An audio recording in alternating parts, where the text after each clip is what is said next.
This is JordanTower with JT News. Make sure you smash that like button. We got a lot to catch up on, so bear with me. The Bandit straight out of Paterson, New Jersey.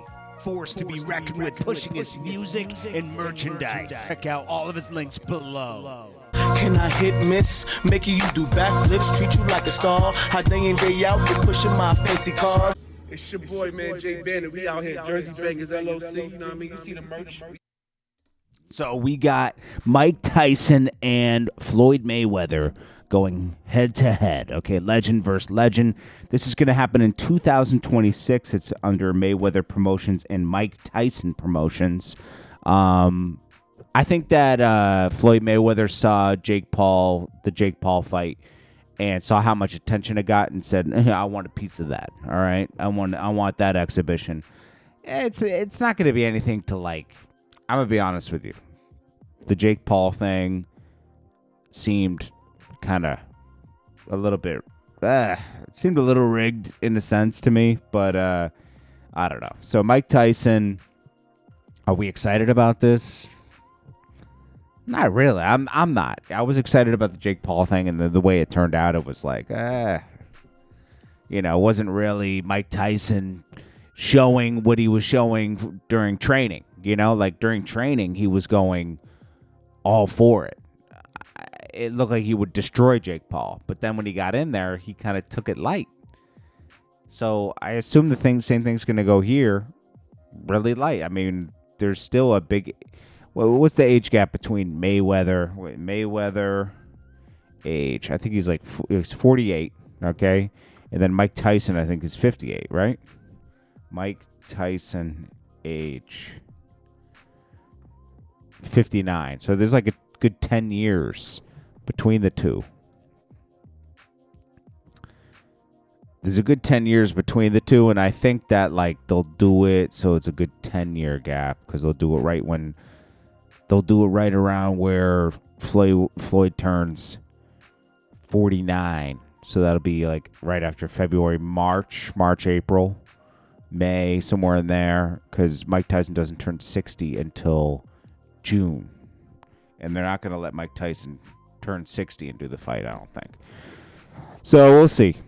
We will see. When Jake Paul fought him, it was a good 30-year difference between the two, right? So that's a little too much. We'll see. We'll see what happens here.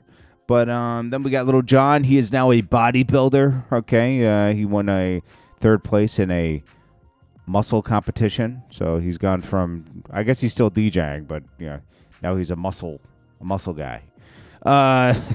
It is what it is. I guess he just got really into the gym and just decided to take it all the way. Then we got Young Thug. I guess he was dissed by Kendrick Lamar, they're saying, on GNX, because there's a little shot in there on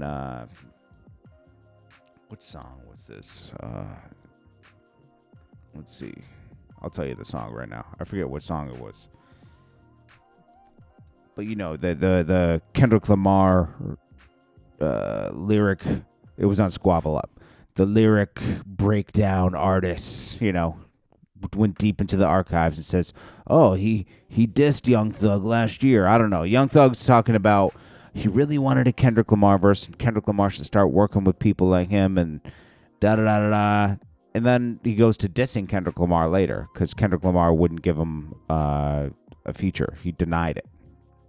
So on Squabble Up, he says, "Pipe down, Young. These some whole other politics. He got some B in him. There's a lot of B. Tell me why the F you guys fed." And then he said something about he wanted a drop. I said no. Something like that. So, whatever. Young Thug's just looking soft out here. Now, here's the funny thing about Young Thug stuff that's coming out. Wack 100 was just talking with academics on live tonight, and he was like, yeah, he's taking credit for the leaks. Now that Young Thug has dissed QCP, his friend, he says, yeah, we got 26 more minutes in the vault. You haven't been releasing this. You were just as shocked as everybody else when this came out. So stop. Wack 100 is trying to take credit for things that he has no business taking credit for. Let's be honest, okay? Wack 100 has nothing to do with these leaks. New Cardi B snippet came out at Bodega Baddie. Sounds more in her lane. 50 Cent, 50 Ways to Catch a Killer. This will be coming out on Fox. I'm going to check it out. Little Uzi Vert had to turn off the speaker when Speed started saying some spooky stuff in his freestyle. But of course he was going to see Uzi. For sure. This is Linnell from Zeus Network. This is the network that Ray J is trying to compete with. They do a face-off on some show made by Ray J, probably airing on Zeus. Let's be honest. Because Ray J has no network. Tronics, he has a name for it. It has no home. He's all over the place with content. He's a streamer. He's a newscaster. He's, he doesn't know what he's doing right now. So, anyways, him and Linnell face off, and it's a big nothing. It's just, I guess Linnell's trying to help him out. Supposedly there was a scuffle, but it is what it is. Here's Wack 100 again. Now Drake did part 3 to Iceman, and it wasn't anything. It wasn't trash like some people were saying. Like Kai Cenat said he wasted. Well, you were the one that wanted to. Were clamoring to hear it. Kai Cenat said he wasted his time for 3 hours. There's this song with Yeet. I'm not a big Yeet fan. This ain't the Yeet song isn't really my tempo. People are like, oh, Drake did it again with Yeet. I don't think so. There's a lot of imagery in here, artsy stuff.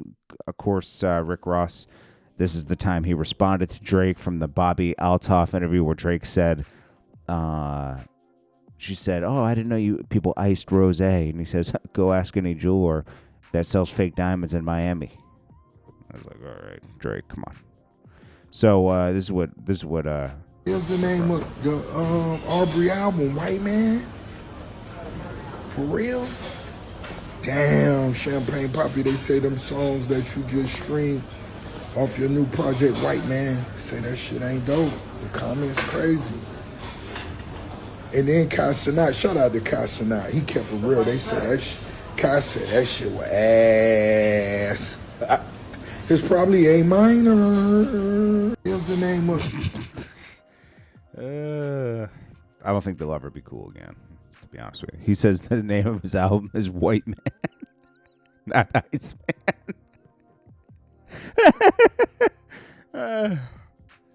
But Rick Ross doesn't make that good of music anymore anyways as well. So Drake, I don't even, what?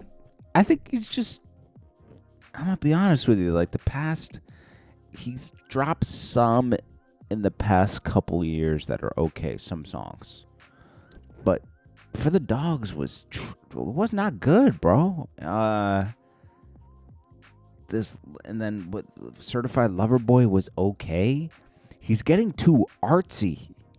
He's getting to that Kanye era where he's beaming his image on buildings. He's doing little movies with his thing.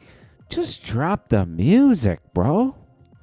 I don't want to see all. I mean, I like some songs off the Sexy Songs for You. I like 4 of those songs. I don't care if he's well, I'm not making it for you. I don't care. What's good is good, and what's trash. A lot of music that's come out in the past 10 years, or I'll say mostly the last 7 to 8 years, it's not gonna last the test of time.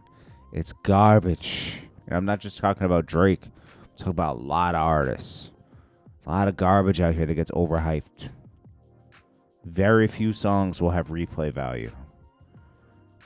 Rap is in a horrible place right now. And even that Kendrick Lamar album, GNX, it's not really his style. Mr. Morale had way more classic songs on it than GNX. I think he really dubbed it down on GNX, to be honest with you. But hey, that's my opinion. And you might not agree with it. This guy, Mel Matrix, came home and put on a gang-related chain immediately. Come on, bro. And you came home early, so there's lots of questions. Lots of questions. Lots of questions. Lotto and Ice Spice seems like they were faking their beef, and now they have to collab because to get some traction out here. Let's be real. They're not really selling that well. A lot of people aren't selling well. It's not just them. A lot of people are going triple plastique out here. Okay, let's be honest. So they do this song together, hoping to get some hype. Kai's like, how did this come together, guys? Like, he's the, you know. I'll be honest with you. I think Kai backed himself into a corner that, like, now he's just like a promo machine. And it doesn't feel natural. I don't know. Like, these labels got to be paying, like, big money. Mariah Carey's label just had her on there. Now they're doing this rollout. I wouldn't be surprised if Drake popped up, to be honest with you, at this point. But maybe not now. Maybe Drake didn't want to do the promo with him, and that's why he said, I don't think it was ass, the Iceman 3 rollout. There was a few songs on there that were like, okay. I think Drake is like feeling things out with these little Iceman things. I think he has like 50 to 60 songs, and he's trying to weed through them. And then you'll get the leaks after this, like a leak mixtape, like he usually does, of songs that never made it to albums. They're saying that Lotto was dissing Ice Spice and a few. Like, hey, the girls just don't like each other. They're faking their friendship anyways. Girls hate each other. It is what it is. Here's Drake with the little artsy stuff. Like, he's in a gallery and everybody's watching. And then the guy with the pointy nose came out. That's supposed to be Kendrick, I guess. He's a liar. And he's in all the scenes. You know, it's like, okay, yeah. Snooze fest. And then Gotti's gifted a big joke chain from Glorilla. I know it hurts probably to lose a brother, but also your brother was like, bro, you guys were out of control. And now Dolph's not here, so I don't know, man. You know, it is what it is. I've said enough on that situation. It's just, maybe we'll bring it back at one point, but that situation just makes your stomach turn. You know, it's like you guys can choose to look at it however you want, but I look at it as, and I know for a fact, I know for a fact, Gotti was trying to be the king of Memphis. Dolph was one of the first artists that didn't bow down as Yo Gotti rose, you know, and put him under the CMG umbrella. And he took that personal. Just to be real. That's where a lot of this started, you know, and that's that. Then it escalated from there, obviously, you know, and one side took more actions than the other. You can tell me all you want. There were actions taken behind the scenes that you didn't know about. Nah, not real attempts. You would have heard about it. You would have definitely heard about it. So, anyways, this is JordanTower with JT News. Make sure you smash that like button, smash that subscribe button. I appreciate you all watching. Sorry for, you know, I'm trying to get on a better sleep schedule. It's just, I'm going to just drop as many videos as possible during the day, okay? I don't have to explain everything, but I appreciate you all. Check me on the next video if you want to run ads in the channels. jordantowermedia@gmail.com. The bandit straight out of Paterson, New Jersey. Forced to be reckoned with, pushing his music and merchandise. Check out all of his links below. Can I hit miss? Making you do backflips, treat you like a star. How day in, day out, you pushing my fancy cars. It's your boy, man, J Bandit. We out here, Jersey Bangers LLC. You know what I mean? You see the merch. We